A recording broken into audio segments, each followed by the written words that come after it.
Hello दोस्तों, कैसे हो आप सभी। आई होप सभी बढ़िया होंगे। और इस लेक्चर में हम कवर करने वाले हमारा डिसीजन मेकिंग में हमारा फर्स्ट लेक्चर है। और हम जितने भी हमारे स्टडी मटेरियल सीएमए फाइनल के सीएमए फाइनल के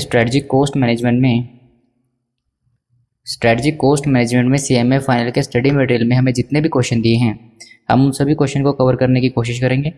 ठीक है। हमारे पास जो है स्टडी मटेरियल के सीएमए फाइनल में इलस्ट्रेशन नंबर 1, यहाँ से हमें दिए हुए हैं डिसीजन मेकिंग के क्वेश्चंस। इलस्ट्रेशन नंबर 1 जो कि काफ़ी इजी है, वीडियो पॉज करके आप सोल्व करना चाहे तो कर सकते हैं। ठीक है, वरना हम स्टार्ट करने वाले इलस्ट्रेशन नंबर 1 से। किसी भी तरह का कोई भी किसी को कुछ भी कैसा भी डाउट आए तो या तो कमेंट कर दीजिएगा या फिर आपको ऊपर मेरा मेल मेंशन है तो उस पर मेल कर दीजिएगा। ठीक है, पढ़िए इलस्ट्रेशन। देखिए,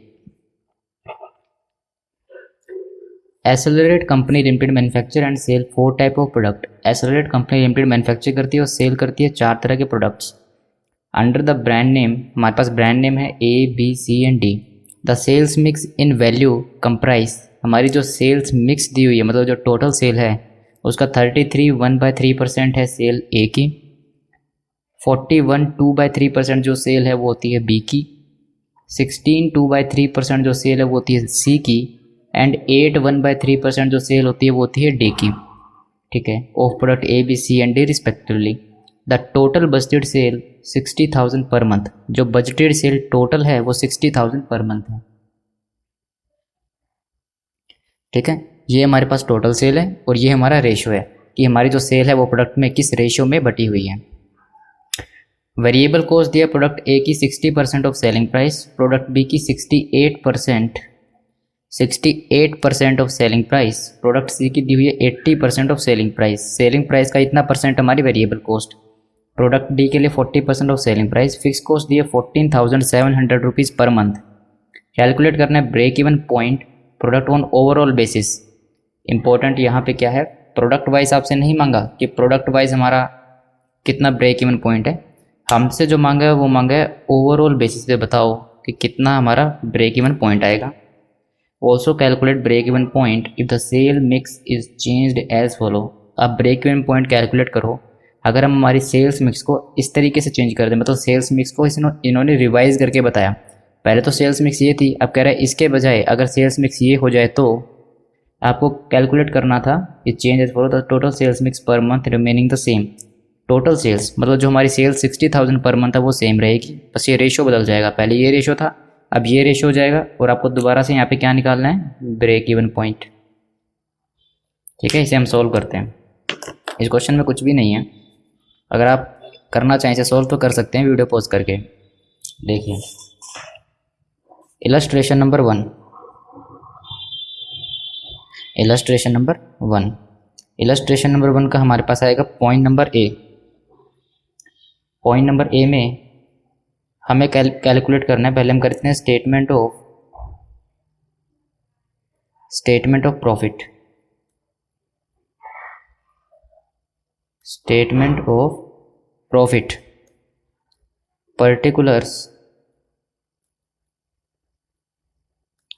पर्टिकुलर्स हमें प्रोडक्ट दिए हैं ABCD। ए, देन हमें दिया है B, ABCD एंड टोटल।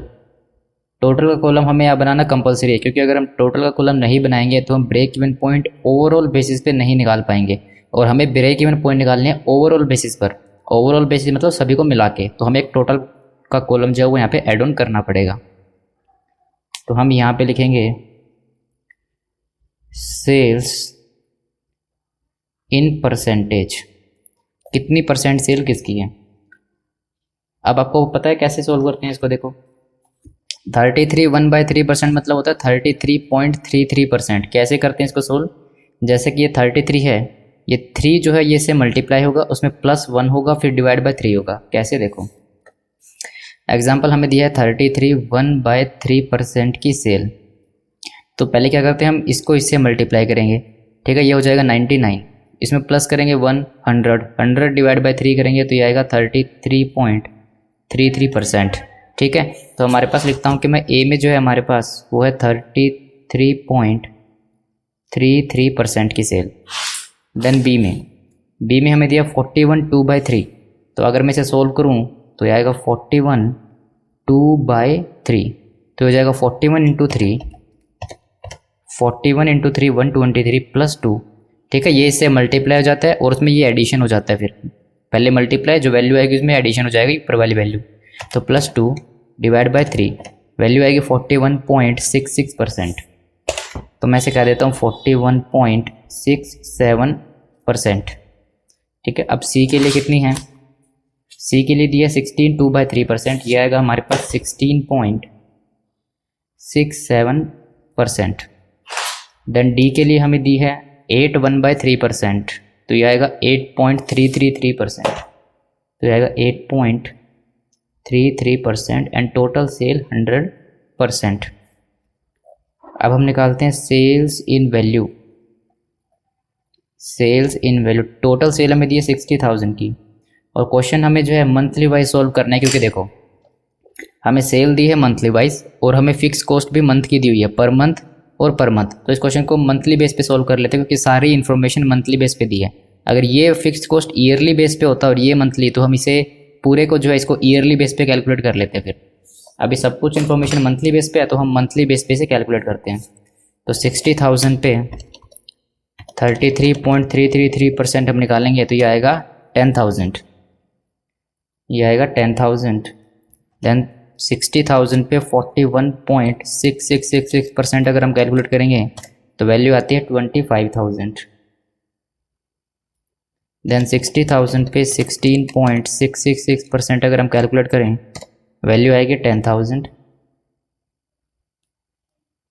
60,000 पे 33.33% हमारी वैल्यू आ रही थी, सॉरी ये आ रहा है 19, ये 20,000 आएगा यहाँ, ये करेक्ट कर लेना, ये 20,000 आएगा।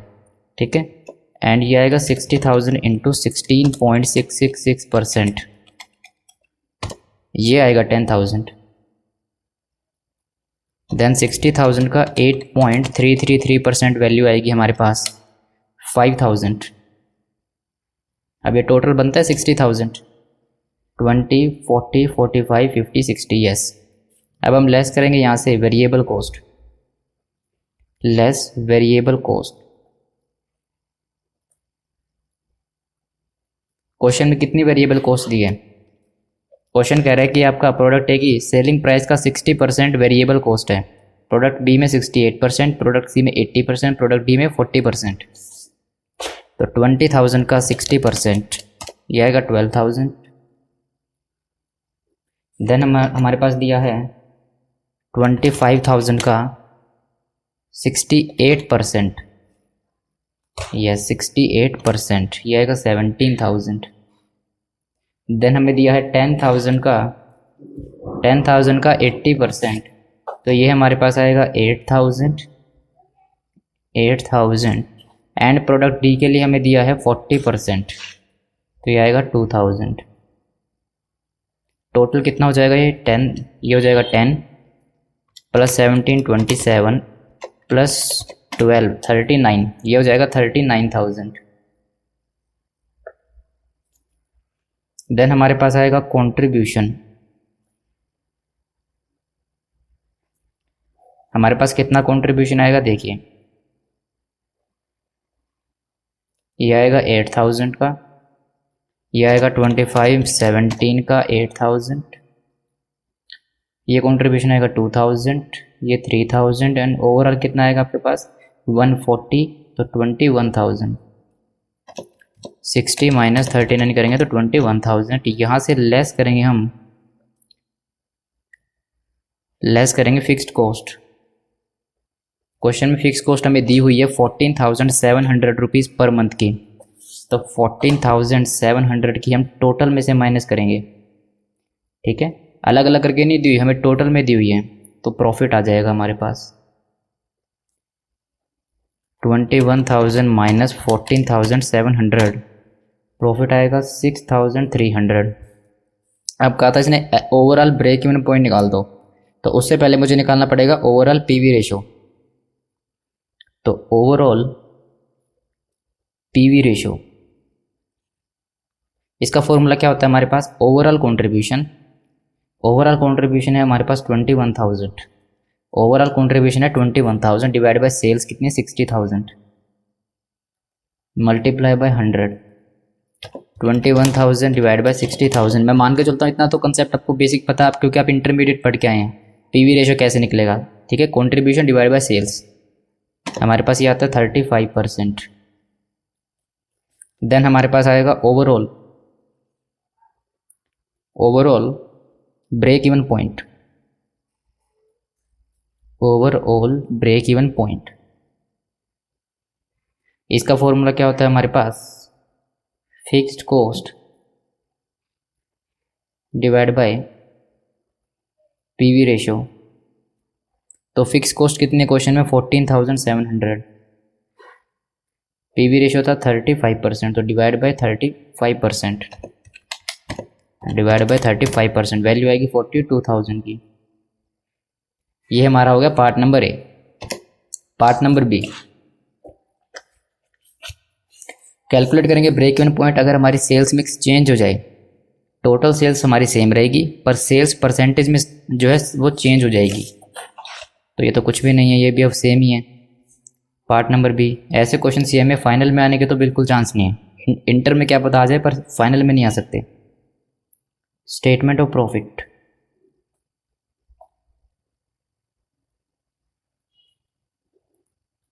यहाँ पे आएगा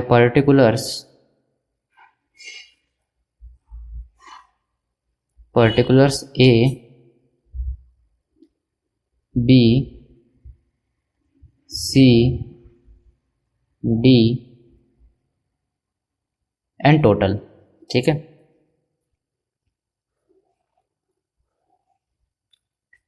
सेल्स इन परसेंटेज, कितना परसेंट दिया हुआ अब सेल, क्वेश्चन कह रहा है, अब आपको दे रहे हैं हम 25, 40, 30 एंड 5।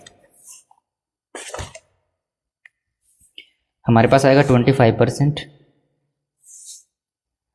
देन हमारे पास आएगा 40%, then 30%, then 5%,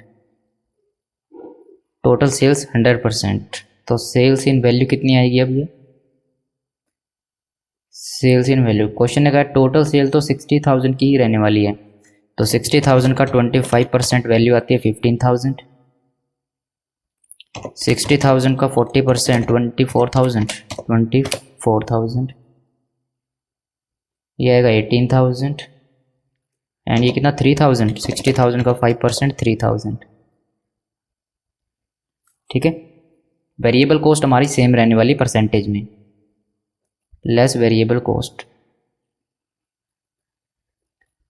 cost percentage wise same रहने वाले। ऊपर जो वेरिएबल कॉस्ट निकली है ये मत माइनस करना, ये अलग है, परसेंटेज वाइज सेम रहने वाली है। कितनी थी, ये थी हमारे पास 60%, 68%, तो 15,000 का 60% ये आती है 9,000, देन 24,000 का 68% 16,320,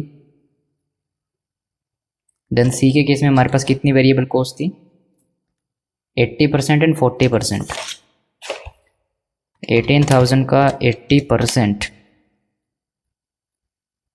14,400 एंड 3,000 का 40% 1,200, तो कितनी आएगी 1,200 प्लस 14,400 प्लस 16,320 प्लस 9,000, वैल्यू आ रही है 49,20। अब हमारे पास आ जाएगा ये कंट्रीब्यूशन,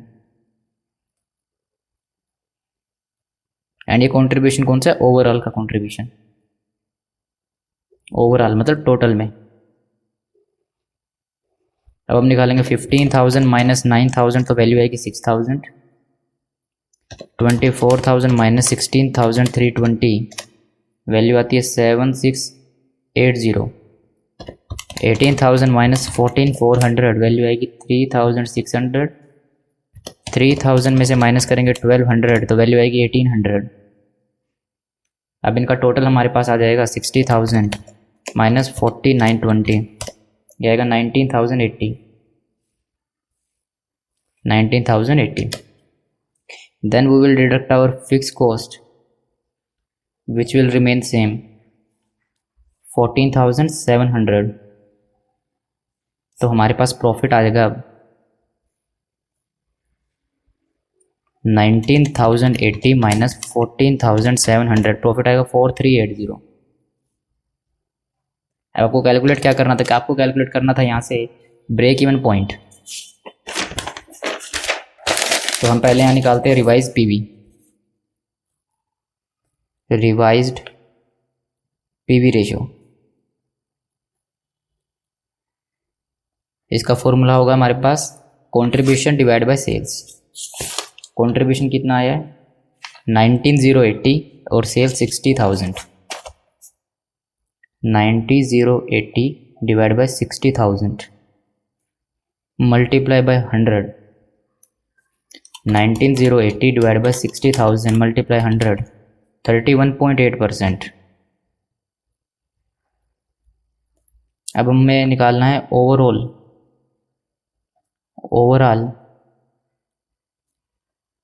ब्रेक इवन पॉइंट। इसका फॉर्मूला होगा fix cost divide by PV ratio, जो कि हमारे पास आएगा फिक्स कॉस्ट क्वेश्चन में कितनी थी 14,700। पीवी रेशियो रिवाइज कितना है 31.80%। तो 14,700 डिवाइड बाय 31.8%, तो वैल्यू आएगी 46,226। ये हमारा पार्ट बी भी कंप्लीट हो गया इसका। देखिए 42,000 एंड 46,266। अब हमारा है इलस्ट्रेशन नंबर 2।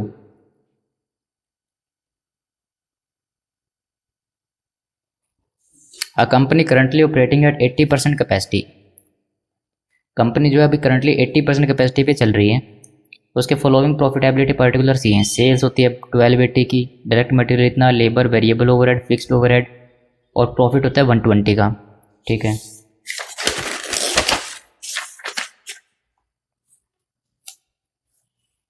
देखिए क्वेश्चन बोलता है an export order has been received.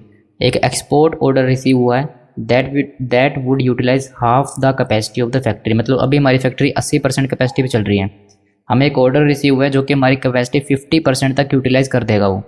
ठीक है, इसका मतलब हमारी 30% और बचेगी। जितना अभी हम यूटिलाइज कर रहे हैं उसमें से अगर 50% ये ऑर्डर ले जाएगा तो अभी हम 80% पे चल रहे हैं, इसका मतलब 30% और बचेगी। ठीक है, जहाँ तक अभी हम काम कर रहे हैं 20% हमारी आइडल पड़ी है capacity. The order has either to be taken in full, या तो हम ऑर्डर को 50% वाले ऑर्डर को पूरा ले सकते हैं, एंड एग्जीक्यूटेड, और उसको एग्जीक्यूट करेंगे 10% below the normal domestic price. जितना हमारा नॉर्मल हम यहाँ मार्केट में बेचते हैं उसे 10% सस्ता एक्सपोर्ट करेंगे, या फिर हम उसे रिजेक्ट कर सकते हैं टोटली। मतलब या तो हम 50% हमारी कैपेसिटी यूटिलाइज होने वाली है, या तो हम उसको पूरा माल बना के देंगे, या फिर उसको कहेंगे कि नहीं भाई हमारा 80% डोमेस्टिक में बिक रहा है, तेरे को हम नहीं देने वाले। ठीक है, अल्टरनेट अवेलेबल है मैनेजमेंट के पास। वो कह रहा है कि हम ऑर्डर को रिजेक्ट कर दें और कंटिन्यू कर दें डोमेस्टिक सेल्स जैसी अभी चल रही है वैसे चलने दें, एक्सेप्ट कर लें ऑर्डर को और स्प्लिट कर दें capacity equally between overseas and domestic sale and turn away excess domestic demand. मतलब हम कह रहे हैं कि जो हमारी कैपेसिटी है अभी, हमारी कैपेसिटी उसको हम जो है इक्वली डिवाइड करेंगे, मतलब 50-50 में डिवाइड कर देंगे। ठीक है, और जितनी हमारे पास एक्सेस डिमांड है, जो हमारी डोमेस्टिक में जितनी डिमांड है उसको हम अभी डोमेस्टिक पे हम 80% बेच रहे हैं, अगर 50% पे हम एक्सपोर्ट करने लगे तो हमारे पास 50% बचेगी बाकी। ठीक है, पहले हम 80% पे करते थे डोमेस्टिक में सप्लाई, अब डोमेस्टिक में 50% पे करने लगेंगे, तो इसका मतलब हमारी 30% से कैपेसिटी कम हो जाएगी डोमेस्टिक के लिए, डोमेस्टिक सप्लाई के लिए। तो कह रहा है उसको आप क्या करो, डोमेस्टिक सप्लाई जो 30% कम हुई है उसको रिजेक्ट मार दो और प्रॉफिट निकाल के बताना है। Okay, increase capacity so as to accept the export order. आप अपनी कैपेसिटी को बढ़ा लो ताकि आप एक्सपोर्ट भी कर सको और जो प्रेजेंट सेल हो रही है 80% की जो आप यहाँ पे डोमेस्टिक में सेल कर रहे हो वो भी मेंटेन हो सके। आप इक्विपमेंट बाय कर सकते हो जो कि आपकी कैपेसिटी 10% से बढ़ा देगा और फिक्स कॉस्ट बढ़ेगी उससे 40,000 की, या फिर आप ओवर टाइम करवा सकते हो एट 1.5 द नॉर्मल रेट। मतलब ओवर टाइम के लिए आपको जितना आप नॉर्मल रेट देते हो उसका आधा और फालतू देना पड़ेगा, मतलब 1.5 टाइम की वेजेस आपको देनी पड़ेगी और आप ओवर टाइम करवा सकते हो। बैलेंस रिक्वायर कैपेसिटी के लिए, मतलब 10% कैपेसिटी के लिए तो हम इक्विपमेंट परचेज करेंगे और बाकी की कैपेसिटी हम ओवर टाइम से पूरी करवाएंगे। प्रिपेयर करो comparative statement of profitability and suggest the best. बताओ कौन सा सबसे बेस्ट रहेगा। ठीक है, चलो हम पहले देखते हैं तीनों, हमें तीनों को इवेल्युएट करना पड़ेगा। तो हम देखते हैं प्रॉफिट हमारा केस नंबर ए में हमें कंपैरेटिव स्टेटमेंट बनानी है, मतलब हमें तीनों को आपस में कंपेयर करते हुए चलना है। ठीक है,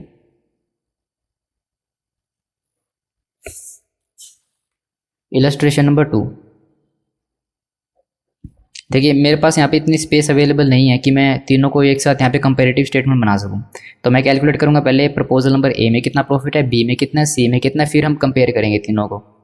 ठीक है, मैं कहता हूँ point number A, statement of profit, statement of profit if export order is rejected. अगर हम एक्सपोर्ट ऑर्डर को रिजेक्ट कर दें तो कितना प्रॉफिट होगा। Particulars details and amount sales, मतलब हम कह रहे हैं कि जो हमारा एक्सपोर्ट है उसे हम रिजेक्ट कर रहे हैं, मतलब जैसा अभी चल रहा था 80% पे जो सेल कर रहे थे वैसा चलता रहेगा। तो सेल्स एट 80% कैपेसिटी, सेल्स कितनी होगी 80% कैपेसिटी पे, देखिए ये होगा 12,80,000 की, ये आएगी 12,80,000 की। देन हम लेस करेंगे वेरिएबल एक्सपेंसेस, ये हमें दिया था मटेरियल, लेबर, मटेरियल की कॉस्ट दी है 4 लाख पे एंड लेबर दिया है 160। ठीक है, वैसे तो हमें बनाने की जरूरत नहीं है, ये देखो 80% के ऊपर हमें पहले से प्रॉफिट निकाल के दिया हुआ है, बस हम इसको अरेंज करके दिखा रहे हैं। कंट्रीब्यूशन यहाँ पे निकाल के नहीं दिया तो हम कंट्रीब्यूशन निकाल के दिखाएंगे बस। लेबर दिया वेरिएबल ओवरहेड 80 के, वेरिएबल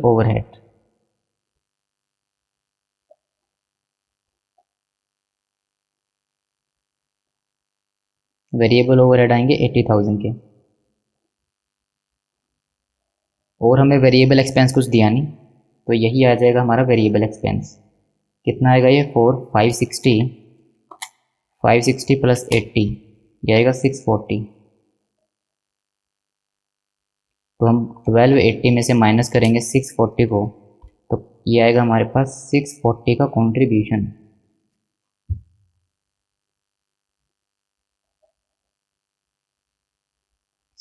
का कंट्रीब्यूशन। अब यहाँ से हम लेस करेंगे हमारी फिक्स कॉस्ट। क्वेश्चन में दी हमें फिक्स कॉस्ट कितनी थी 5,20,000 की, तो हमारे पास आएगा प्रॉफिट 640 माइनस 520, प्रॉफिट आया 120 का। ठीक है, इसमें तो पॉइंट ए में तो कुछ भी डिफिकल्ट नहीं था। ठीक है, इसमें प्रपोजल नंबर 1 में तो कुछ भी डिफिकल्ट नहीं था, ये तो आपको वैसे भी बुक में निकाल के दिया हुआ था, बस कंट्रीब्यूशन हमने इसमें ऐड ऑन कर दिया। अब देखिए B, proposal number B, statement of profit, statement of profit point B में दिया क्या था, आप क्या करो एक्सेप्ट कर लो ऑर्डर को और कैपेसिटी को स्प्लिट कर दो ओवरसीज एंड डोमेस्टिक सेल के बीच में एंड टर्न अवे कर दो एक्सेस डोमेस्टिक डिमांड, मतलब डोमेस्टिक डिमांड जो एक्सेस है हम वो घटाएंगे पर एक्सपोर्ट पूरा करेंगे। देखो क्योंकि क्वेश्चन में दिया भी था कि अगर हम एक्सपोर्ट करना चाहें तो पूरा 50% कैपेसिटी जो है पूरा यूटिलाइज करना पड़ेगा, या तो एक्सपोर्ट को हम 100% एक्सेप्ट कर सकते हैं और अगर हम 50% तक सप्लाई नहीं कर सकते तो पूरा रिजेक्ट करना पड़ेगा। ठीक है, जो सामने वाला जो भी हमसे परचेज कर रहा है उसने हमसे ये कहा कि आपकी 50% कैपेसिटी का जितना भी हमारा जो बनता है मटेरियल वो आपको सप्लाई करना पड़ेगा। ठीक है, अगर आप 50% तक सप्लाई नहीं करेंगे तो वो आपसे कोई भी मटेरियल परचेज नहीं करेगा। Statement of profit, particulars, domestic, export and total.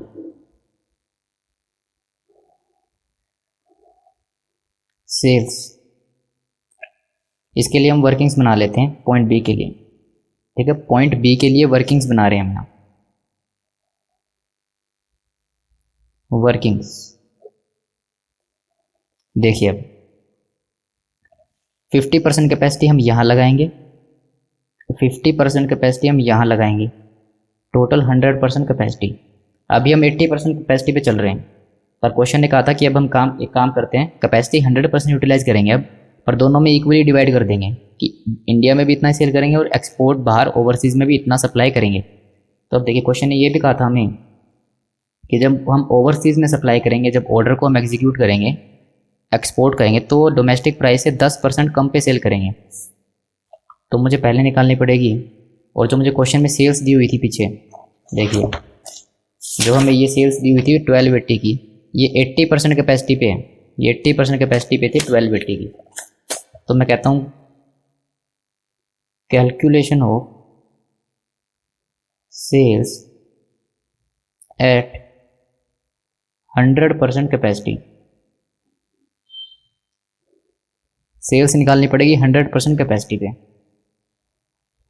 तो सेल्स एट 80% कैपेसिटी, सेल्स हमें 80% कैपेसिटी पे दी थी कितनी, 12,80,000। तो 12,80,000 की हमें सेल्स दी है 80% कैपेसिटी पे।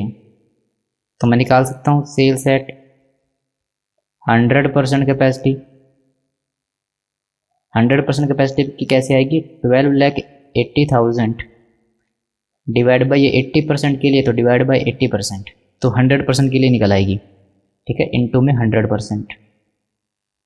ये 12,80,000 80% के लिए, तो 100% के लिए कितनी, 12,80,000 डिवाइड बाई 80%, ये आएगा 16 लाख। तो 100% कैपेसिटी पे हमारी जो सेल होगी वो 16 लाख की होगी। पर क्वेश्चन ने कहा था कि हमारी जो सेल होगी एक्सपोर्ट पे वो 10% कम प्राइस पे होगी।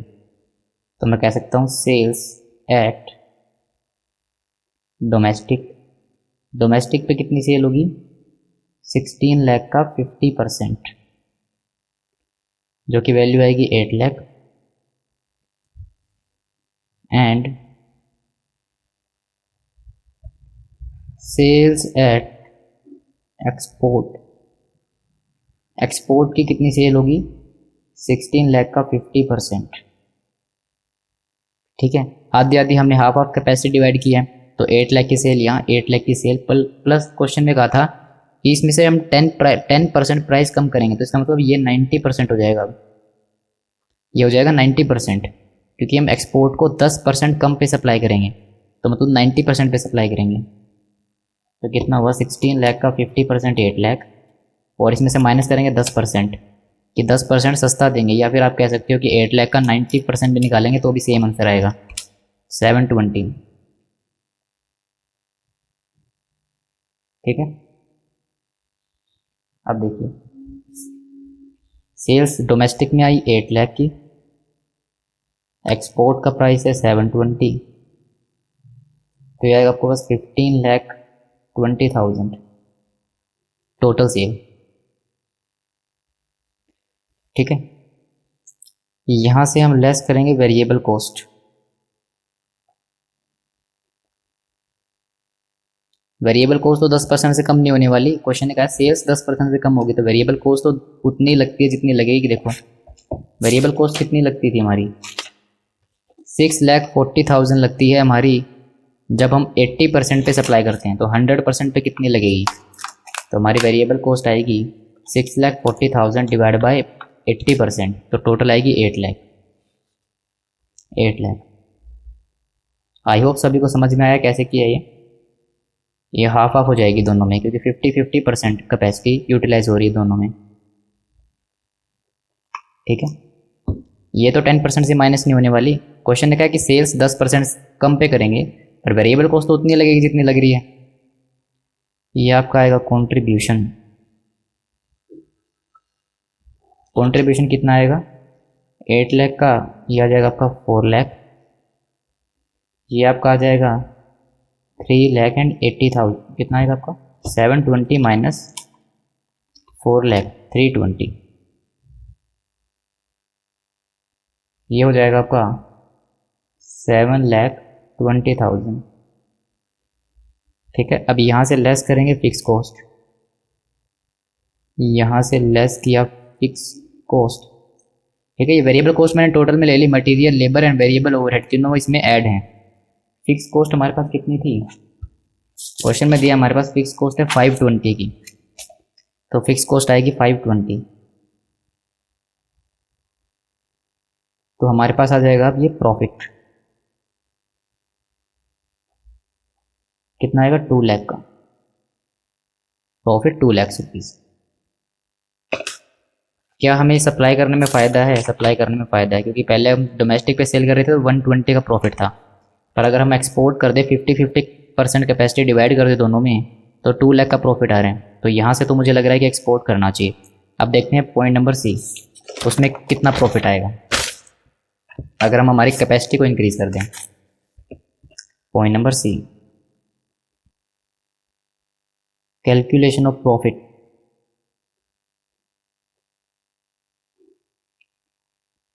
इफ कैपेसिटी इंक्रीज टू, बताओ कितने परसेंट कैपेसिटी, कितनी परसेंट कैपेसिटी हमें चाहिए, 80% तो अभी हम यूटिलाइज कर रहे हैं। ठीक है, डोमेस्टिक, इसने क्वेश्चन ने कहा कि डोमेस्टिक सप्लाई जैसे चल रही थी वैसे चलाते रहेंगे, और फॉरेन में जितनी सप्लाई करनी है उसके लिए जितनी एक्सेस कैपेसिटी चाहिए वो हम जो है मशीन लेके आएंगे और ओवर टाइम करवाएंगे। 80% तो डोमेस्टिक के लिए चाहिए, प्लस 50% हमें चाहिए एक्सपोर्ट करने के लिए। तो टोटल कितनी परसेंट चाहिए हमें, 80 + 50 130%। टोटल कैपेसिटी हमें 130% चाहिए। तो इस कैपेसिटी पे हम प्रॉफिट निकालें तो कितना आएगा, particulars domestic then export then total.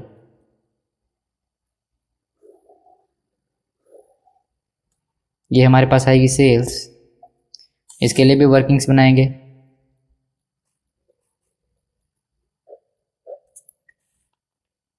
ठीक है, सेल्स तो हमें पता ही थी, इसकी 8 लाख नहीं, 8 लाख नहीं होगी अब 8 लाख नहीं होगी।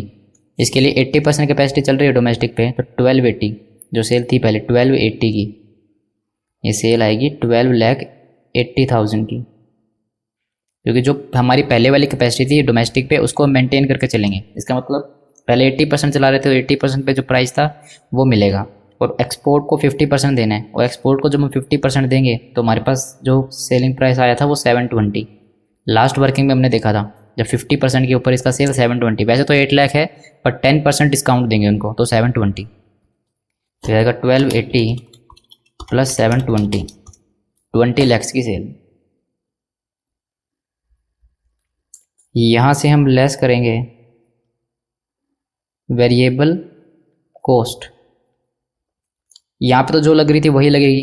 कितनी लग रही थी पहले, ये देखिए, क्योंकि हम जो कैपेसिटी है वो मेंटेन करते हुए चल रहे हैं। 80% कैपेसिटी पे अब जितना डोमेस्टिक पे पहले सप्लाई कर रहे थे उतना ही अभी कर रहे हैं, बस हमारी कैपेसिटी इंक्रीज़ कर रहे हैं ताकि डोमेस्टिक का 80% मेंटेन हो और 50% उन्हें भी सप्लाई किया जा सके।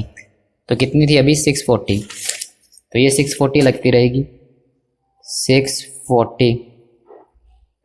ठीक है, अब देखिए 640 हमारे पास ये थी 6,40,000 80% पे, तो 100% पे आएगी 8 लाख। ठीक है, 8 लाख आएगी, तो 50% पे कितना था हमारे पास 4 लाख, इसके लिए 4 लाख लगेगी।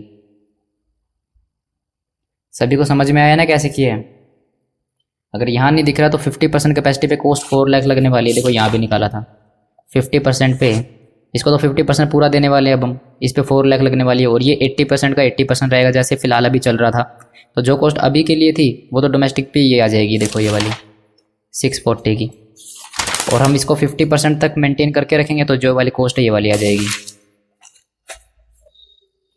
तो ये आएगा आपका 1040।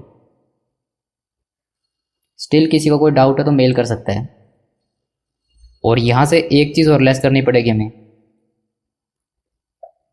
Over time premium. Over time premium working, calculation of over time premium. अब हमें निकालना ओवर टाइम प्रीमियम। तो हमें यहाँ पहले तो कैलकुलेट करना पड़ेगा कैपेसिटी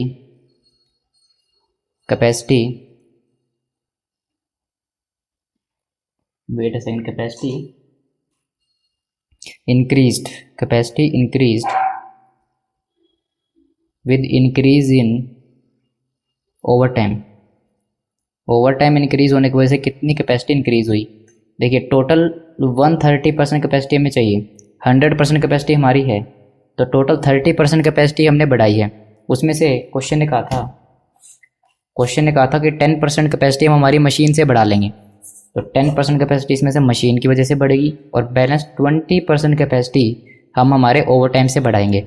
ठीक है, 130% चाहिए, 100% हमारी खुद की है, तो हमें 30% कैपेसिटी बाहर वालों से लेनी पड़ेगी, क्योंकि हम तो 100% जितना बना सकते हैं उतना बन जाएगा, 130% बनाना है। तो 30% जो एडिशनल चाहिए इसमें से 10% मशीन से लेंगे, तो बची हुई 20% ओवर टाइम करवा के हमारी कैपेसिटी इंक्रीज़ करेंगे। अब देखिए, अब हम निकालते हैं total labour cost at 20% capacity. Labour cost 20% capacity पे कितनी आएगी? देखो हमारे पास लेबर कोस्ट दी हुई है 160 80% कैपेसिटी पे। ठीक है, ये 80% कैपेसिटी की हमारी स्टेटमेंट है। लेबर कोस्ट 160 है 80% कैपेसिटी पे, लेबर कोस्ट 160 है 80% कैपेसिटी के लिए, तो ये निकल आएगी अब 100% पे। और 20% के लिए कितनी? 160 डिवाइड बाय 80%, और 20% के लिए कितना? 40,000। ठीक है, अब इसका ओवर टाइम प्रीमियम कितना आएगा? ओवर टाइम प्रीमियम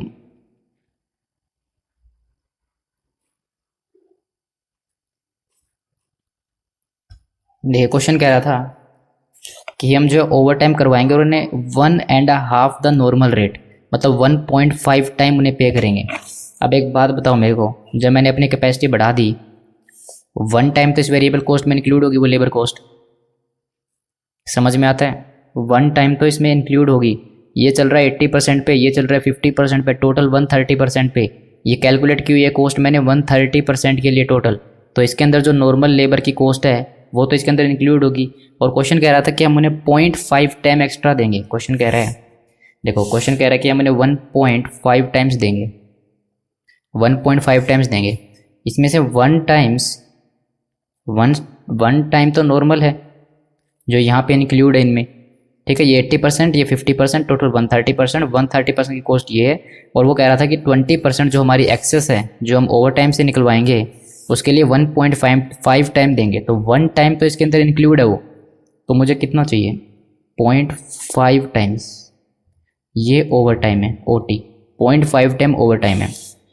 तो ओवर टाइम प्रीमियम कैसे निकलेगा? 20% पे हमारी कॉस्ट कितनी आई? 40,000, इसका 0.50, तो ये आएगा 20,000।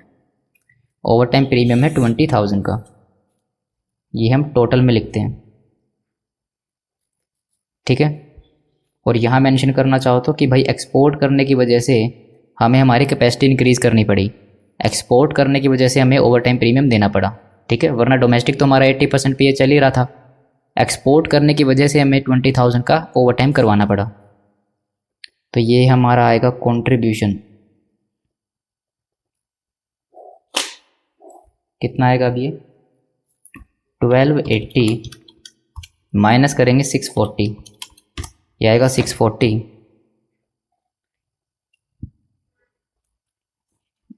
ये आएगा 720 माइनस 420,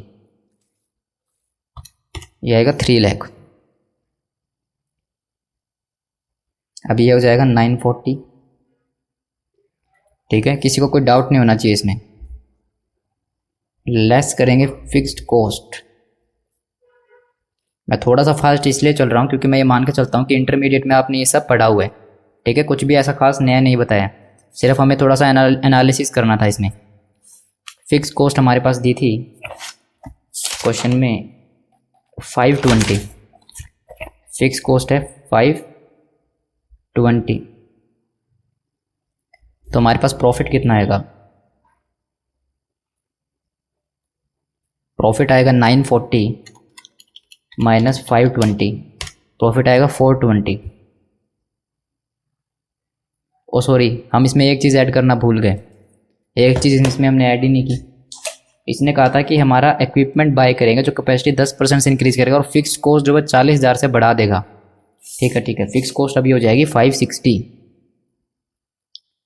ये फिक्स कॉस्ट हो जाएगी 560 क्योंकि 40,000 से बढ़ जाएगी। अब आएगी 940 माइनस 560, प्रॉफिट आएगा 380, 940 माइनस 560 380, तो प्रॉफिट आएगा 380। अब देखिए कौन सा इसमें से ऑप्शन बेनिफिशियल है। यहाँ प्रॉफिट होता है 380 पॉइंट नंबर सी में, देन यहाँ प्रॉफिट होता है 2 लाख का, और अगर हम एक्सपोर्ट नहीं करते जैसा चल रहा था वैसे चलने दें तो प्रॉफिट 120। तो बेनिफिट है कि हम जो है हमारी कैपेसिटी इंक्रीज़ करें क्योंकि वहाँ प्रॉफिट 380 का हो रहा है। ठीक है, किसी को इस कैलकुलेशन में डाउट नहीं होना चाहिए। 130% कैपेसिटी चाहिए, 100% हमारी है, 10% मशीन लाएंगे उससे बढ़ जाएगी, तो बैलेंस 20% का ओवर टाइम करवाएंगे। 20% के ऊपर लेबर कॉस्ट लगनी कितनी चाहिए? 20% कैपेसिटी के लिए कितनी लगनी चाहिए? 40,000। अब उसने कहा ओवर टाइम प्रीमियम हम इसका जो है 50% ओवर टाइम प्रीमियम देंगे, मतलब जितना आप काम करोगे उतना नॉर्मली जो मिलता है वो तो मिलेगा, प्लस उसका 50% और मिल जाएगा। तो मैं कह सकता हूँ इसका 0.5 टाइम 20,000 और मिल जाएगा, तो 20,000 हमारा ओवर टाइम प्रीमियम हो गया। ठीक है, और जो नॉर्मली उन्हें मिलता है वो इसके अंदर इंक्लूड है। लेबर को जो नॉर्मली मिलता है वो इसके अंदर इंक्लूड है। ठीक है, ओवर टाइम हम उन्हें 50% का ओवर टाइम दे रहे हैं, तो ओवर टाइम हमने माइनस किया, और ओवर टाइम वेरिएबल होता है, याद रखना ओवर टाइम वेरिएबल। जितना ज़्यादा ओवर टाइम होगा ये कॉस्ट उतनी ज़्यादा बढ़ती जाएगी, जितना कम ओवर टाइम होगा ये ओवर टाइम प्रीमियम उतना कम होगा। ठीक है, ओवर टाइम हमेशा वेरिएबल होता है। अब देखिए नेक्स्ट इलस्ट्रेशन, इसमें किसी को कोई डाउट नहीं होना चाहिए। अगर किसी को किसी भी तरह का कोई डाउट है तो आप मेरे को मेल कर सकते हो। देखिए 120 का प्रॉफिट यहाँ, 2 लाख का प्रॉफिट यहाँ, एंड 380 का प्रॉफिट यहाँ। चलिए अब बढ़ते हैं इलस्ट्रेशन नंबर 3 की तरफ। देखिए अब practising cost and management accountant अभी स्पेंड करता है 0.90 पैसा per kilometre on taxi fare, मतलब टैक्सी में जाने के लिए 0.90 पर किलोमीटर से स्पेंड करना पड़ता है अपने क्लाइंट्स के वर्क के लिए। He is considering 2 other alternative, उसके पास 2 अल्टरनेटिव्स हैं कि वो या तो पुरानी गाड़ी या तो नई स्मॉल कार परचेज करे या फिर एक पुरानी बड़ी कार परचेज करे। परचेज प्राइस है 35,000 20,000, सेल प्राइस 5 ईयर्स के बाद 19,000 12,000, repair and servicing per annum लगने वाली 1000 की 1200 की, टैक्सीज एंड इंश्योरेंस लगेगी 1700 एंड 700 के। देन पेट्रोल कंजम्पशन पर लीटर, पेट्रोल कंजम्पशन पर लीटर मतलब 1 लीटर में, यहाँ पे लिखा हुआ ब्रैकेट में किलोमीटर, मतलब 1 लीटर में हमारी नई स्मॉल कार 10 किलोमीटर चलेगी और 1 लीटर में पुरानी कार जो वो 7 किलोमीटर ही चलेंगी। पेट्रोल प्राइस पर लीटर, और 1 लीटर पेट्रोल आता है 3.5 रुपये का और 3.5 रुपये का। ये कौन सी लोकेशन है जहाँ पेट्रोल इतना सस्ता है? 3.5 रुपये का पेट्रोल बताओ, पर लीटर 3.5 रुपये। He estimate that he does 10,000 kilometre annually, वो एस्टिमेट करता है कि हर साल 10,000 किलोमीटर वो चलाएगा। Which of the 3 alternative will be cheaper, बताओ कौन सा इन तीनों अल्टरनेटिव में से चीपर रहेगा? तीनों कैसे? 1 2 एंड 3 ये रहा, 90 पैसा पर किलोमीटर अभी देने पड़ते हैं, तो 1 अल्टरनेटिव 2 एंड 3 कौन सा चीपर है इनमें से? इफ़ इस प्रैक्टिस, ये हमारे पास पॉइंट नंबर ए है फर्स्ट। इफ़ इस प्रैक्टिस एक्सपेंड, अगर वो अपना प्रैक्टिस को एक्सपेंड करे और अब वो जाएगा 19,000 किलोमीटर पर एनम के हिसाब से, तो बताओ अब where will the cost of 2 cars break even and why? बताओ अगर उस अपनी प्रैक्टिस को वो एक्सपेंड कर दे 19,000 किलोमीटर पर एनम पे, उनकी cost of the two car, इन दोनों कार की कॉस्ट कहाँ ब्रेक इवन होगी, मतलब कितने किलोमीटर वो कार चलाए कि दोनों की कॉस्ट बराबर आए दोनों कार्स की। इग्नोर करो interest and income tax, interest and income tax को इग्नोर करो। चलो ये आपने देख लिया सारा। अगर कोई इसको सॉल्व करना चाहे तो कर सकता है। हिंट मैंने लिखा हुआ है, डेप्रिसिएशन आपकी फिक्स्ड में आएगी, डेप्रिसिएशन फिक्स कॉस्ट होती है। कोई सॉल्व करना चाहे तो कर सकता है। चलो हम करते हैं इसको, इलस्ट्रेशन नंबर 3। जिसने भी अभी तक चैनल सब्सक्राइब नहीं किया तो प्लीज़ चैनल सब्सक्राइब कर लेना। आपके लिए इतनी मेहनत कर रहे हैं, देखो कितनी गर्मी है इधर, क्योंकि फ़ैन ऑफ करना पड़ता है वरना साउंड की प्रॉब्लम आती है इधर। इलस्ट्रेशन नंबर 3, इलस्ट्रेशन नंबर 3 में हमारे पास आएगा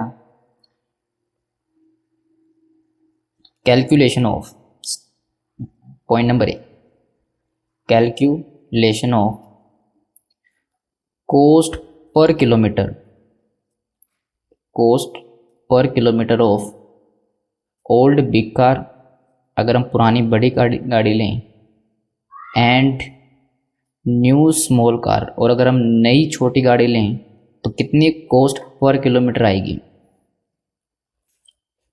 देखिए पर्टिकुलर्स,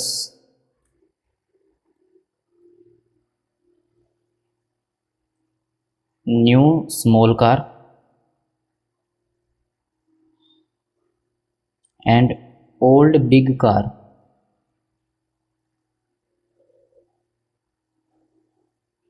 देखिए हमारे पास पहले आएंगे ए फिक्स्ड कॉस्ट, ऐसे एक्सपेंस जो कि फिक्स रहने वाले इन दोनों कार को चलाने के लिए।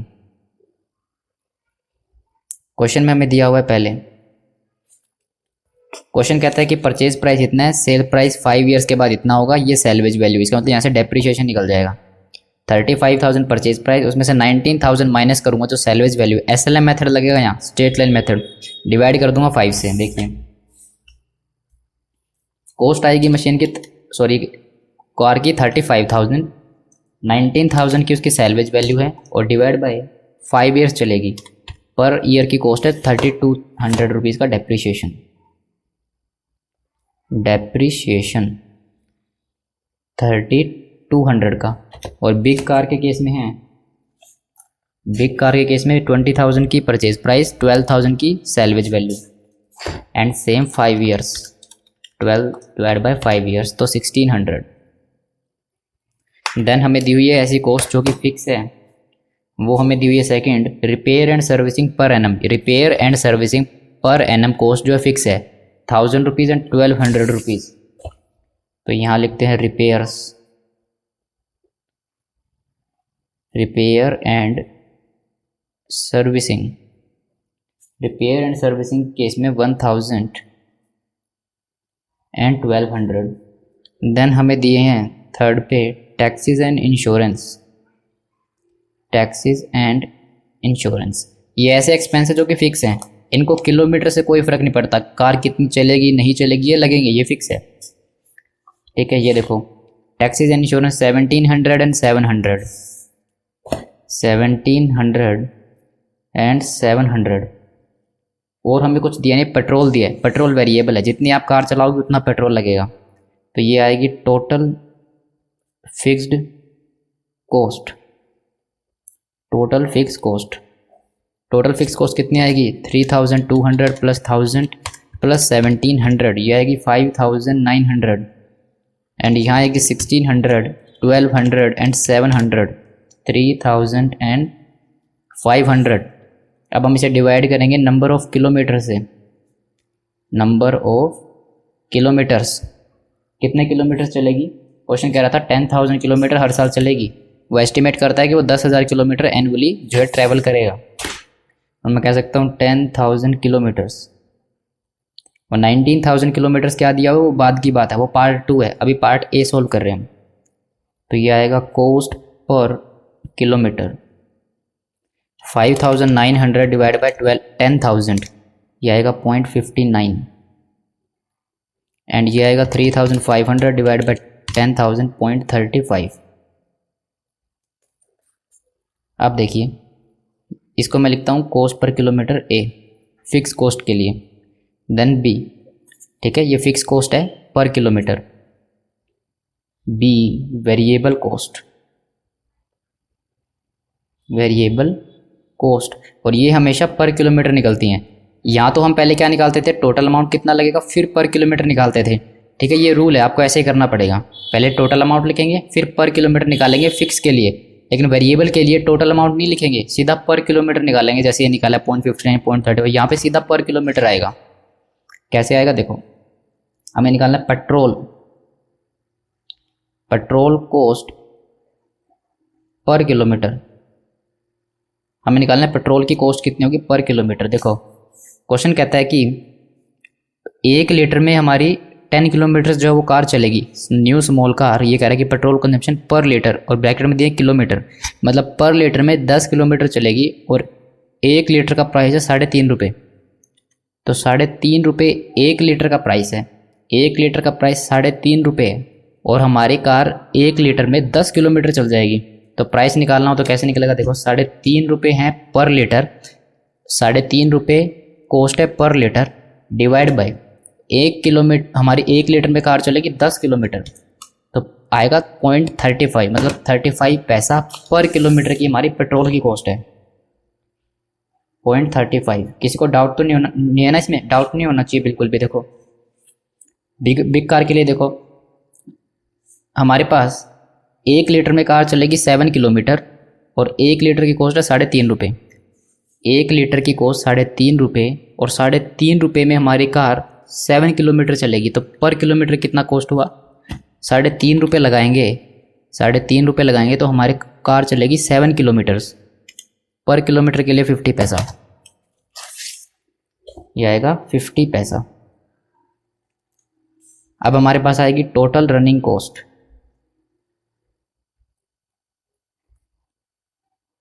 Total running cost per kilometre,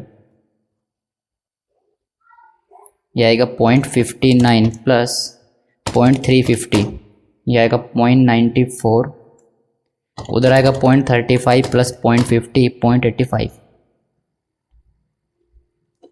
देखिए मेरी नई स्मॉल कार अगर मैं लेता हूँ तो पर किलोमीटर मेरे को कॉस्ट आएगी 94 पैसे की, और अगर मैं पुरानी बिग कार लूँ तो कॉस्ट आएगी 0.85 की। और मैं फ़िलहाल कितने पैसे दे रहा हूँ टैक्सी में, तो कह रहा है टैक्सी में अभी मैं 90 पैसे की कॉस्ट दे रहा हूँ। तो अगर मैं उसे स्मॉल कार से कंपेयर करूँ तो टैक्सी सस्ती है, क्योंकि टैक्सी के लिए 90 पैसे लगेंगे और यहाँ पे 94 पैसे लगेंगे।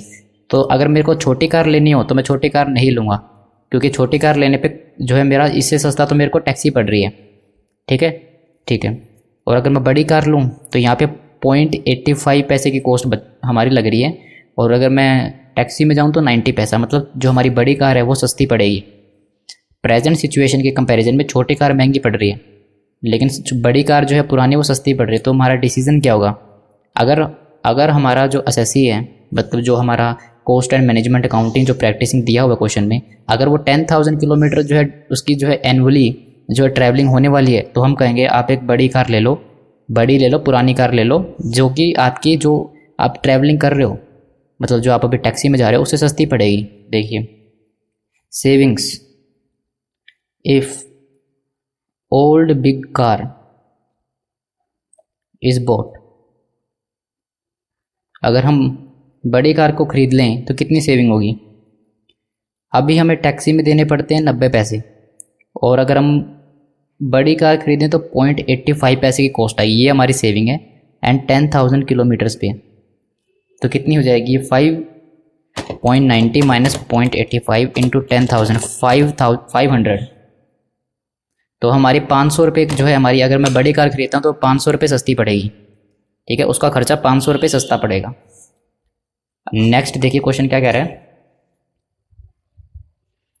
विच of these 3 alternative will be cheaper. ठीक है, if his practice expand he has to do 19,000 kilometre per annum. अगर उसकी प्रैक्टिस एक्सपैंड होती है, अगर उसकी प्रैक्टिस एक्सपैंड हो जाए, मतलब ज़्यादा उसे घूमना पड़े, तो वो मैक्सिमम 19,000 किलोमीटर तक जा सकता है। ठीक है, where will the cost of 2 car break even and why, ये सेकंड पॉइंट है, ये थर्ड है, ये सेकंड है। अब यहाँ से इफ़ इस प्रैक्टिस 19,000 किलोमीटर पर जाए, ये सेकंड पार्ट है। क्वेश्चन पूछ रहा है कि अब 10,000 किलोमीटर पे तो आपने निकाल दिया कि जो पुरानी बड़ी कार है वो सस्ती पड़ेगी। अब आप बताओ, अगर उसकी प्रैक्टिसिंग 10,000 किलोमीटर्स के बजाय 19,000 किलोमीटर्स हो जाए तो कौन सी कार सस्ती पड़ेगी, या फिर कौन सा ऑप्शन सस्ता पड़ेगा, ये वाला या टैक्सी वाला? Part number B.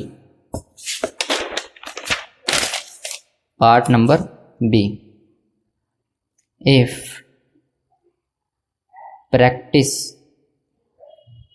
practice expands to 19,000 kilometres, practice 19,000 kilometres पे एक्सपेंड हो जाए तो cost per kilometre in each alternative, cost per kilometre कितनी आएगी अगर प्रैक्टिस एक्सपेंड हो जाए 19,000 किलोमीटर्स पे?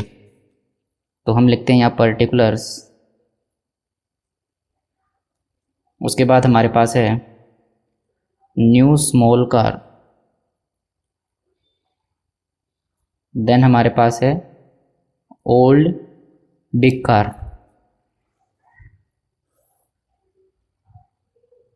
फिक्स्ड कॉस्ट पर एनम हमने निकाल लिया था, देखो पहले फिक्स कॉस्ट पर एनम कितना है, इसका 5,900, इसका 3,500, 5,900 एंड कितना था 3,500, 3,500 divide by number of kilometres. अब जो हमारे किलोमीटर्स है वो हो जाएंगे 19,000, तो मैं कह सकता हूँ फिक्स्ड कॉस्ट पर किलोमीटर, की फिक्स कॉस्ट कितनी आएगी? अब 5,900 डिवाइड बाई 19,000 करूँ तो ये आएगा 0.310, देन ये आएगा 3,500 डिवाइड बाई 19,000, ये अब हो जाएगा 0.184। अब इसमें ऐड करेंगे हम वेरिएबल रनिंग कॉस्ट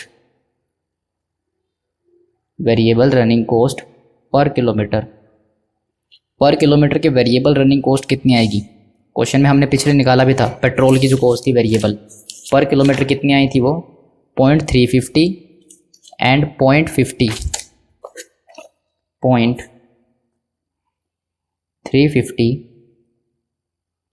एंड 0.50, तो ये आएगा टोटल रनिंग कॉस्ट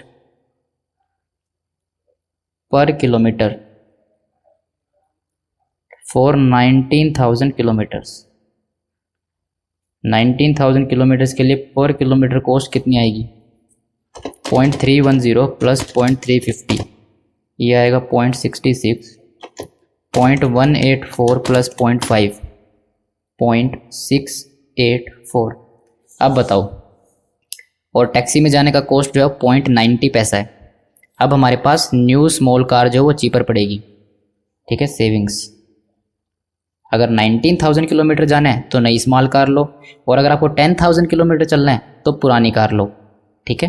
पीछे निकाला था हमने कि पुरानी कार जो है वो 10,000 किलोमीटर पे सस्ती पड़ रही है, और यहाँ पे नई कार जो है आपको 19,000 किलोमीटर पे नई कार सस्ती पड़ेगी। नई स्मॉल कार देखो 0.66 पैसा एंड 0.68 पैसा, यहाँ पे बड़ी कार महंगी है, तो सेविंग्स कितना होएगा? अभी हम 0.90 पैसा दे रहे हैं टैक्सी में जाने के लिए, और 0.66 की कॉस्ट आएगी अगर मैं नई स्मॉल कार परचेज़ करूं, और कितनी 19,000 किलोमीटर्स पे कितने पैसे बचेंगे? 0.90 माइनस 0.66 इंटू 19,000, यहाँ पे सेविंग होगी 4,560 की। तो हमारा यहाँ पे क्या होगा, हमारा जो डिसीज़न होगा वो ये होगा कि उनको नई स्मॉल कार परचेज़ कर लेनी चाहिए। एनुअली 4,560 रुपीज़ बचेंगे, ठीक है। जो वो टैक्सी में देंगे 90 पैसे के अकॉर्डिंग, वहाँ पे 4,560 रुपीज़ कम लगेंगे अगर वो नई स्मॉल कार परचेज़ करें, ठीक है। उसके बाद हमसे एक पॉइंट और पूछा है, बताओ ये where will the cost of the two car break even, बताओ कहाँ पे जाके इनकी कॉस्ट जो है ब्रेक इवन होगी, मतलब कहाँ पे जाके आपकी पुरानी कार और बड़ी कार इन दोनों कारों की कॉस्ट बराबर हो जाएगी, कितने किलोमीटर्स पे? इग्नोर करो इंटरेस्ट और इनकम टैक्स, ठीक है। Calculation of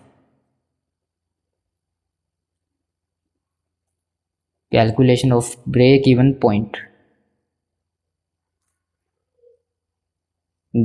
point for both machines, दोनों मशीन पे क्या ब्रेक इवन पॉइंट आएगा वो हम निकाल रहे हैं। इसे हम बोल देते हैं cost in difference point. Cost in difference point मतलब ऐसा पॉइंट जहाँ पे दोनों की कॉस्ट जो है बिल्कुल सेम है। ठीक है, इसका फॉर्मूला कैसे होगा? अगर किसी को फॉर्मूला लर्न करना है तो फॉर्मूला लर्न कर लो, किसी को लॉजिकली सीखना है तो लॉजिकली सीख लो। कॉस्ट इन डिफरेंस का मतलब क्या है कि जहाँ पे दोनों की कॉस्ट इक्वल होगी, तो मैं कह सकता हूँ कि variable cost plus fixed cost, जितनी भी मेरी वेरिएबल कॉस्ट और फिक्स्ड कॉस्ट है, कौन सा आपका स्मॉल कार की, तो मैं लिख देता हूँ एस मतलब स्मॉल। वेरिएबल कॉस्ट और फिक्स्ड कॉस्ट जो तुम्हारी स्मॉल कार की है वो इक्वल टू होगी variable cost plus fixed cost of big car. इसे मैं नोट कर देता हूँ बी से। ठीक है, इन डिफरेंस पॉइंट का मतलब भी क्या है? ऐसा पॉइंट जहाँ पे दोनों की कॉस्ट बिल्कुल बराबर है, कोई डिफरेंस नहीं होगा, ऐसे किलोमीटर्स निकालना है। तो यहाँ की कॉस्ट यहाँ के बराबर होनी चाहिए, छोटी कार की कॉस्ट बड़ी के बराबर होनी चाहिए। और कॉस्ट में हमारे पास दो ही हैं, वेरिएबल और फिक्स। देखिए हमारे पास वेरिएबल कॉस्ट कितनी थी, क्वेश्चन में दिया, हमने निकाला था पेट्रोल की कॉस्ट थी। पेट्रोल की कॉस्ट है हमारे पास 350 पर किलोमीटर, तो ये आएगा 0.350 पर किलोमीटर। और मैं लेट करता हूँ, let kilometre is equal to X, तो 350 पर किलोमीटर मतलब एक्स, ये है X. 350 into number of kilometres को मैंने मान लिया एक्स, प्लस फिक्स कॉस्ट कितनी थी हमारी स्मॉल कार की 5900 प्लस 5900, ये इक्वल टू होगी वेरिएबल कॉस्ट और फिक्स कॉस्ट बिग कार की। तो देखो बिग कार की वेरिएबल कॉस्ट कितनी थी 50 पैसा, सिर्फ एक पेट्रोल की कॉस्ट ही वेरिएबल है, बाकी सब फिक्स है। 50 पैसा पर किलोमीटर, और किलोमीटर्स को हमने माना एक्स।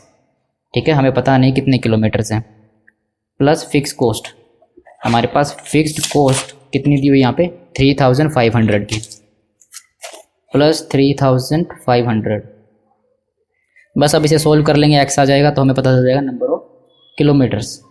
देखो 0.35x plus 5900 is equal to होना चाहिए 0.50x प्लस 3500 के, तो ये हो जाएगा 0.35x, ये इधर आके माइनस हो जाएगा 0.50x इज इक्वल टू 3500, या 5900 इधर आके माइनस हो जाएगा। ठीक है, ये इधर जाके माइनस होगा, ये इधर जाके माइनस होगा, तो ये आएगा 0.35 माइनस 0.50 माइनस का 0.15x is equal to 3500 minus 5900 minus का 2400, माइनस माइनस कट जाएंगे, तो x की वैल्यू आएगी 2400 divide by 0.15 2400 divide by 0.15, value आएगी 16,000 किलोमीटर्स। 16,000 किलोमीटर्स पे हमारी चाहे बड़ी कार लो चाहे छोटी कार लो, दोनों की कॉस्ट बराबर आएगी। कोई वेरीफाई करना चाहे तो कर सकता है, 16,000 किलोमीटर्स लो और दोनों की कॉस्ट निकाल दो, आपको पता चलेगा दोनों की कॉस्ट बराबर आएगी 16,000 किलोमीटर्स पे। ये था हमारा कॉस्ट इन डिफरेंस पॉइंट, कोई नोट करना चाहे तो कर सकता है।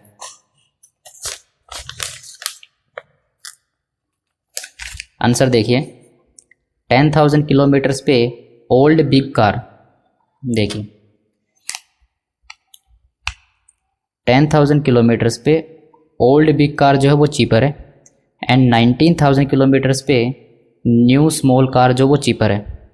ठीक है, यही हमने निकाला था कि 10,000 किलोमीटर से पुरानी बड़ी कार ले लो, सस्ती पड़ेगी, और अगर 19,000 किलोमीटर जाना है तो आप स्मॉलर कार लो। 0.66 पैसा हमारी टोटल कॉस्ट आई थी, और बिग कार के लिए 0.684 आई थी। तो पॉइंट हमारी जो न्यू स्मॉल कार है वो सस्ती पड़ रही है अगर हम 19,000 किलोमीटर जाएँ।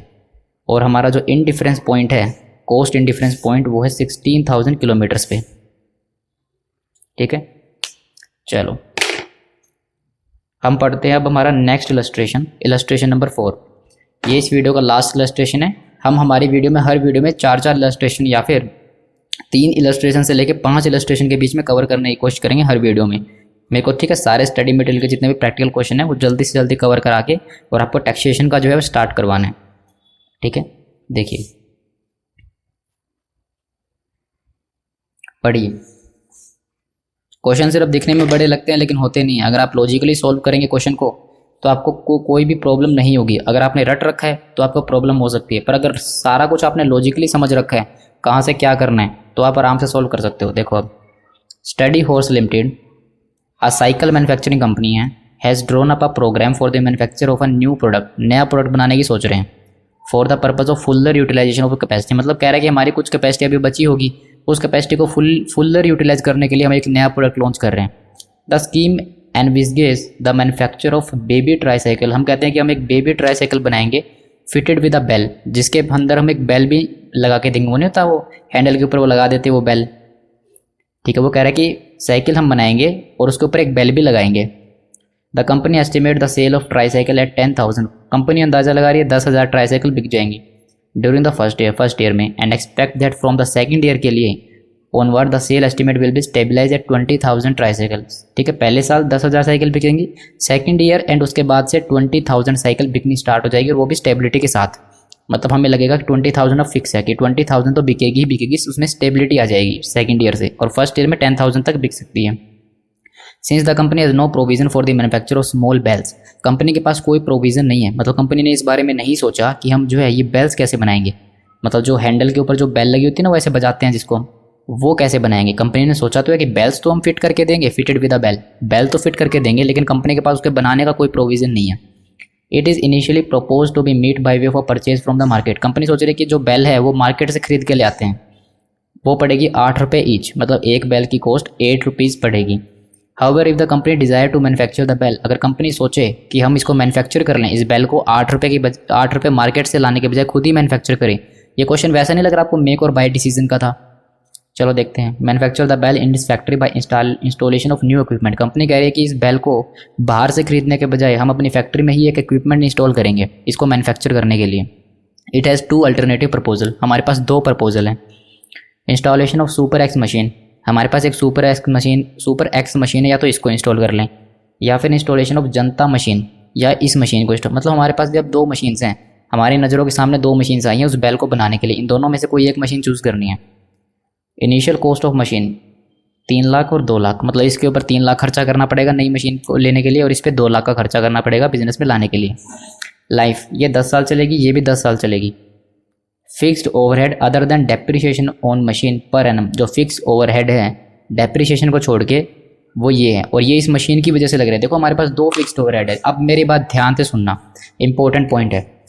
हमारे पास 2 तरह की फिक्स्ड कॉस्ट दी होगी। अगर फिक्स्ड कॉस्ट बिजनेस में अभी मतलब पहले से लग रही है, ये मशीन आए ना आए, हम बनाए ना बनाए, कोई फ़र्क नहीं पड़ता, वो फिक्स को जो लग रही थी वो लगती रहेगी। जैसे कि हमारे ऑफिस का रेंट, हम वो मशीन लेके आए चाहे ना लेके आए, वो रेंट लगता रहेगा, तो वो फिक्स्ड कॉस्ट हमारे लिए इररेलेवेंट है, उसको हम इग्नोर कर देंगे कि भाई हम जब मशीन लेके आ रहे हैं, अगर हम मशीन ना भी लेके आएँ तो भी वो खर्चा लगता रहेगा, तो उस खर्चे से हमें कोई लेना देना नहीं है।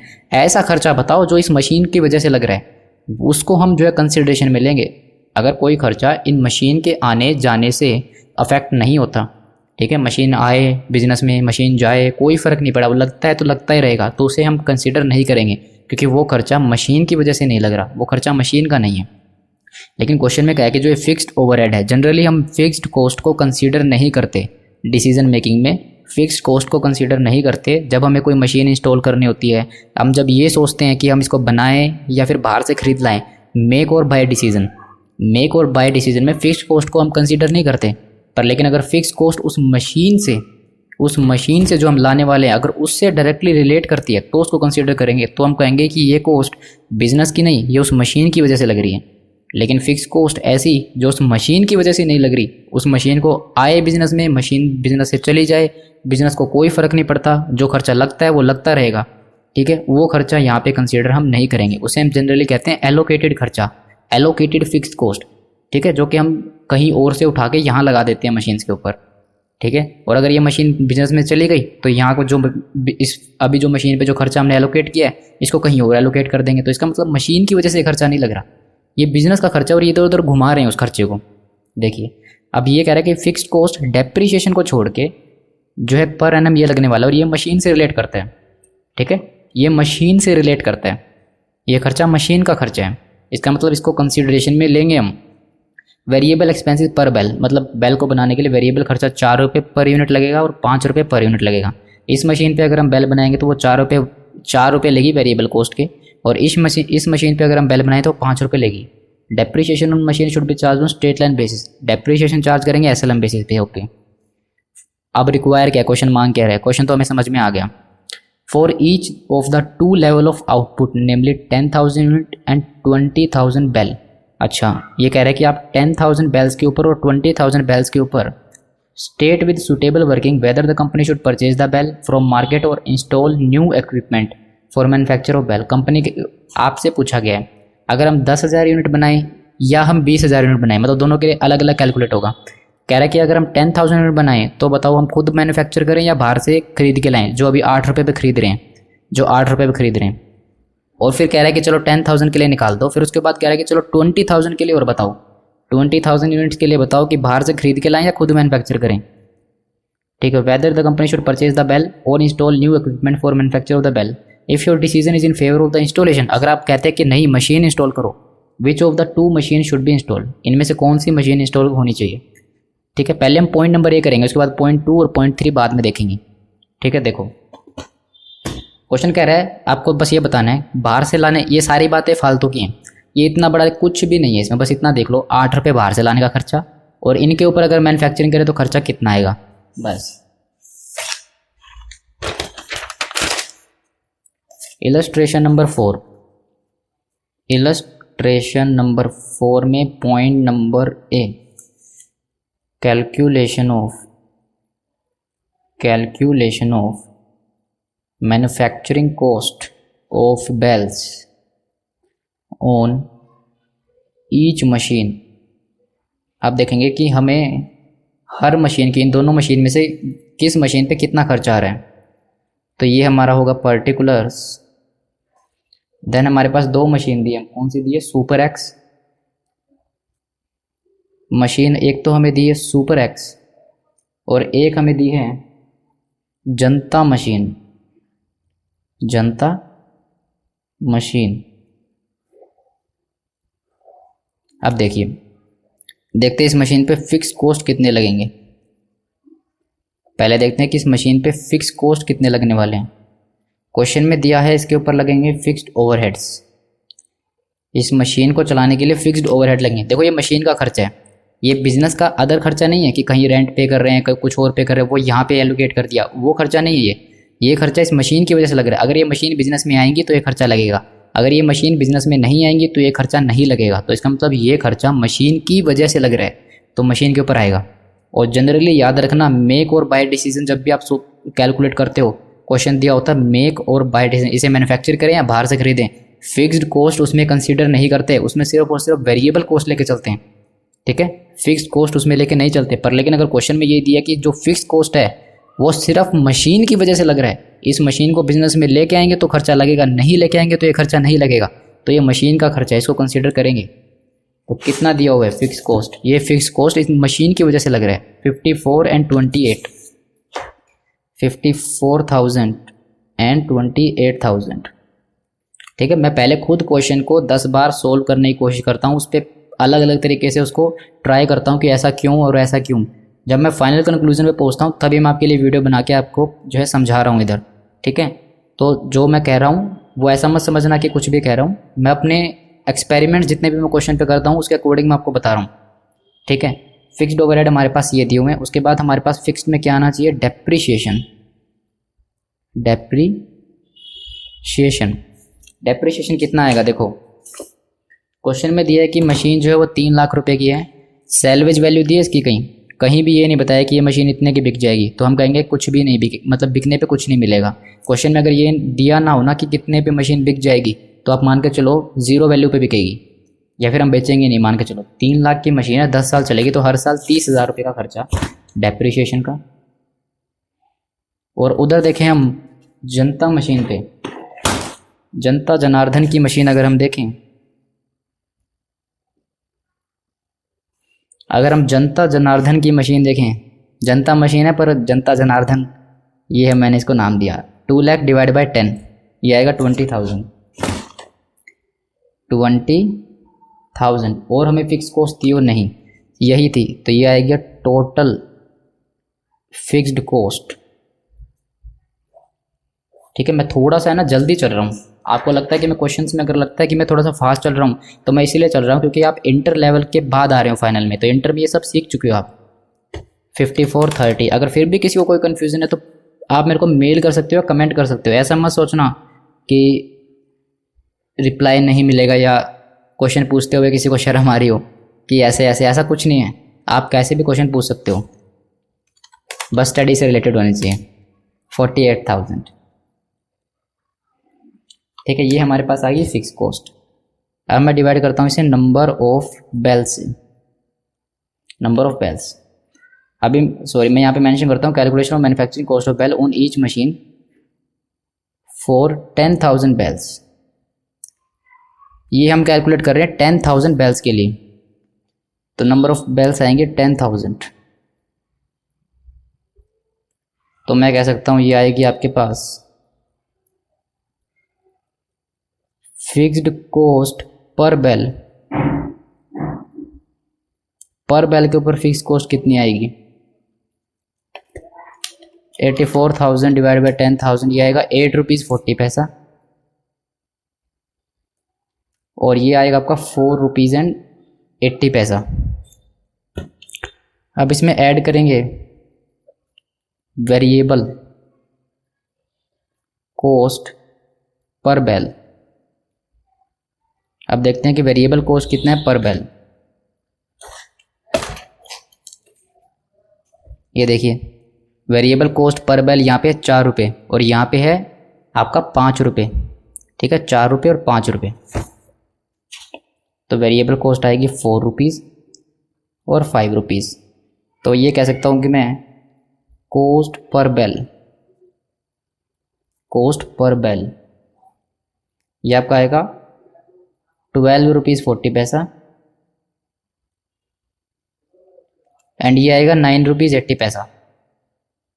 अब बताओ क्या हमारे पास बेनिफिशियल है, क्या हम सुपर एक्स पे बनाएं या जनता मशीन को लेके आएँ या फिर जैसे बाहर से परचेज कर रहे थे वैसे करते रहें।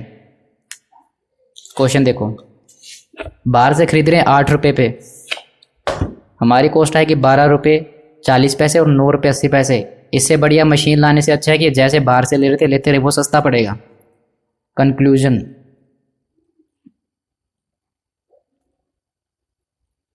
Buying from outsiders, buying from outside is cheaper,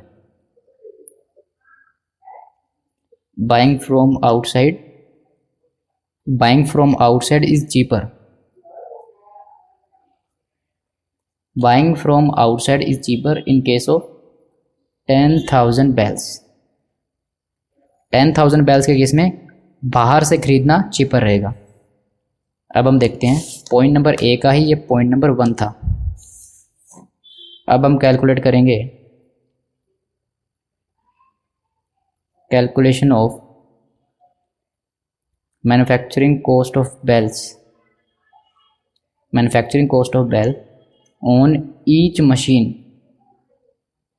on each machine, और अब ये आएगा 20,000 बेल्स के लिए, 20,000 बेल्स के लिए मैन्युफैक्चरिंग कॉस्ट ऑफ बेल निकालेंगे 20,000 बेल्स के लिए। तो हमारे पास अभी कैसे निकलेगी देखो, ये आएगा पर्टिकुलर्स, देन हमारे पास आएगा सुपर एक्स,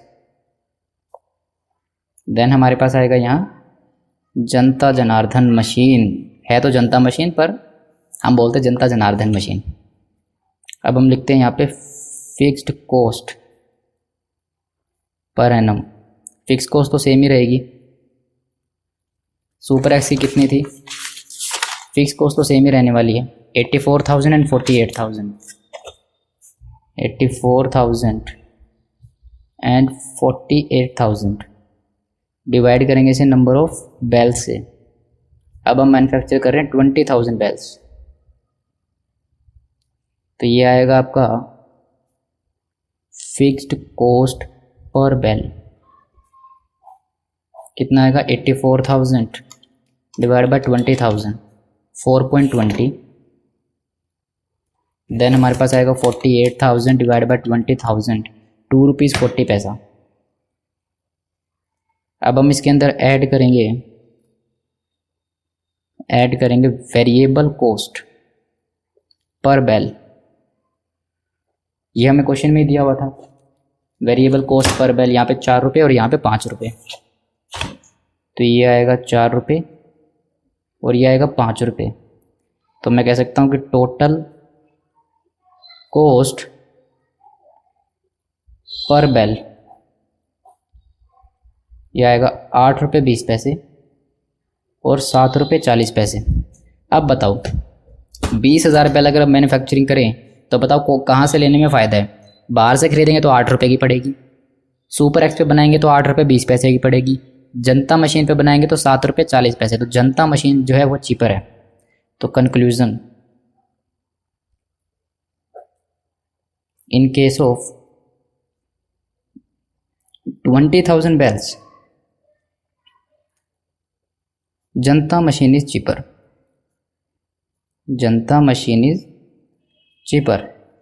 अगर निकालना चाहो तो टोटल सेविंग्स कितनी होगी, अगर बाहर से खरीदें तो 8 रुपीज़ पे खरीदना पड़ेगा, खुद बनाएं तो 7 रुपये 40 पैसे पे बन जाएगी जनता मशीन पे, और कितना 20,000 बेल्स पे, तो 20,000 बेल्स पे 60 पैसा, तो हम 12,000 रुपये बचाएंगे अगर हम खुद मैन्युफैक्चरिंग करें तो हम कहेंगे अगर 10,000 बेल्स आप बनाने वाले हो तो बनाओ मत, बाहर से खरीद लो, वो सस्ती पड़ेगी।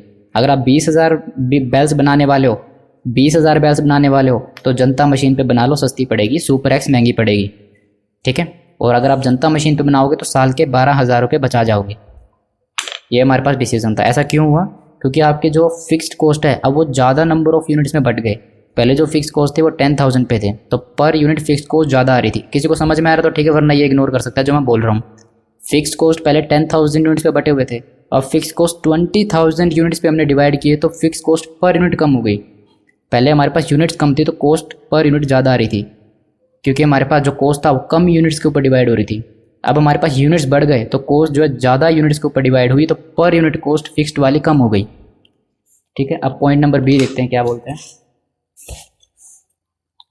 देखिए, what would be your decision in case the forecast of requirement from the second year onward is estimated at 40,000 bells instead of 20,000 bells. अब ये कह रहा है कि अब बताओ कौन सी मशीन खरीदोगे या बाहर से खरीदोगे। अगर हम कहें कि 40,000 बेल आप बनाओगे 20,000 के बजाय, अरे कुछ नहीं पूछ रहा, बस पहले इसने कह दिया कि 10,000 पे बताओ क्या करना चाहिए, 20,000 पे बताओ क्या करना चाहिए। अब कह रहा है कि 40,000 पे बता दो क्या करना चाहिए। कुछ भी नहीं है क्वेश्चन में तो देखा जाए तो। अगर कोई सोल्व करना चाहता तो वीडियो पॉज करके कर सकता था, और जिन्होंने वीडियो पॉज करके सोल्व किया है आपको भाई हेड्स ऑफ है, ठीक है। देखो point number B, calculation of cost at कितना 40,000 बेल्स, 40,000 बेल्स पे।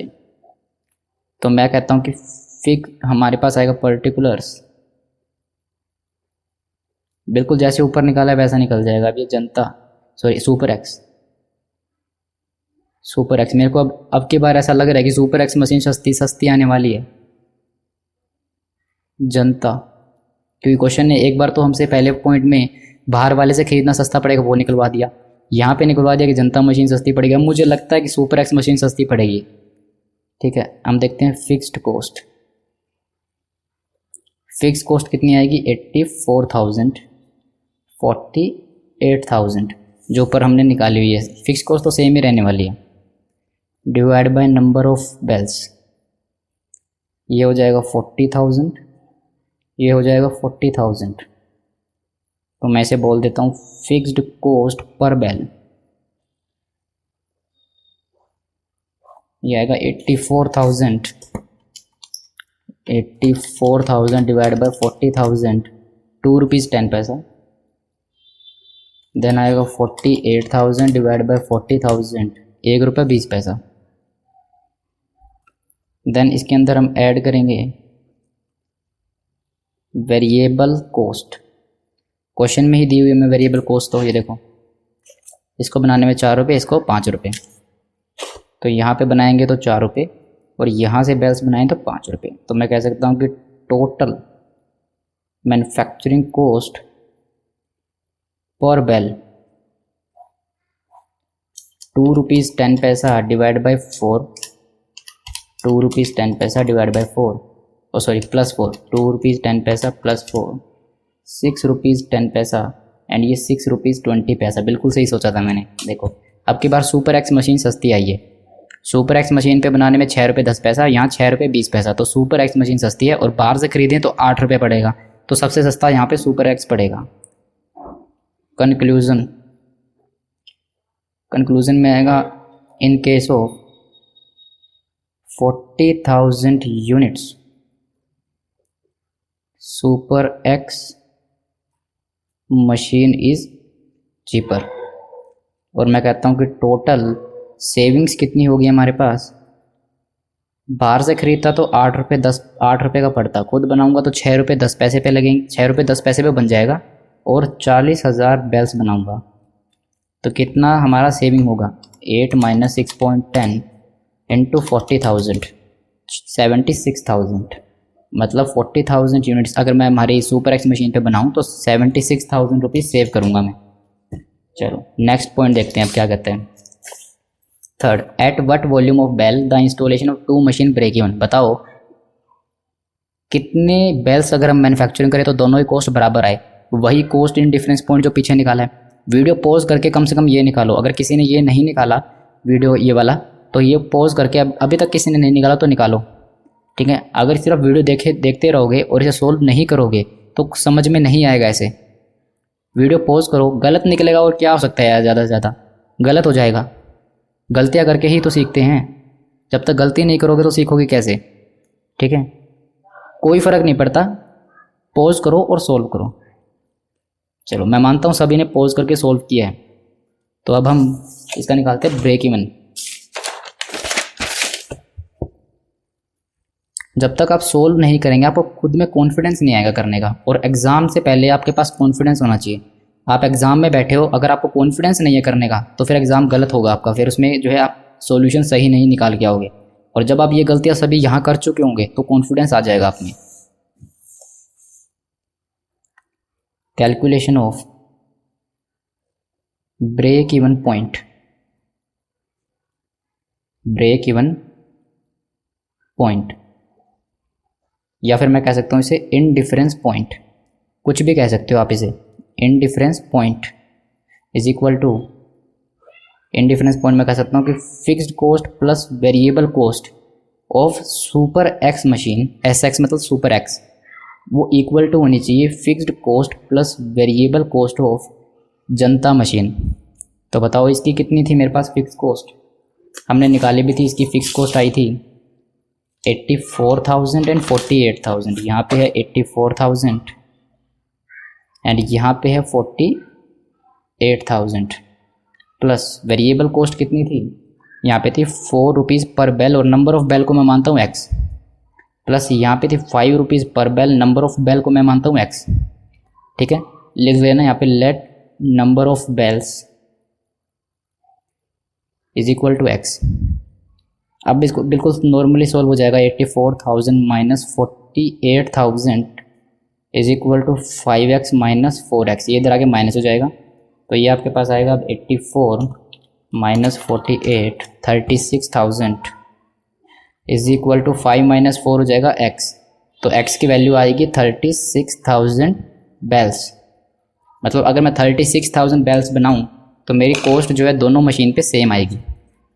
किसी को इसमें डाउट नहीं होना चाहिए, ठीक है। कोई सोल्व करके देखना चाहे तो वेरिफिकेशन कर सकता है। 36,000 पे दोनों मशीन पे लगा के देखो कि 36,000 बेल्स बनाए तो कितनी कॉस्ट आएगी, दोनों में कॉस्ट सेम आने वाली है। चलो ये हमने कर लिया हमारा इलस्ट्रेशन नंबर 4।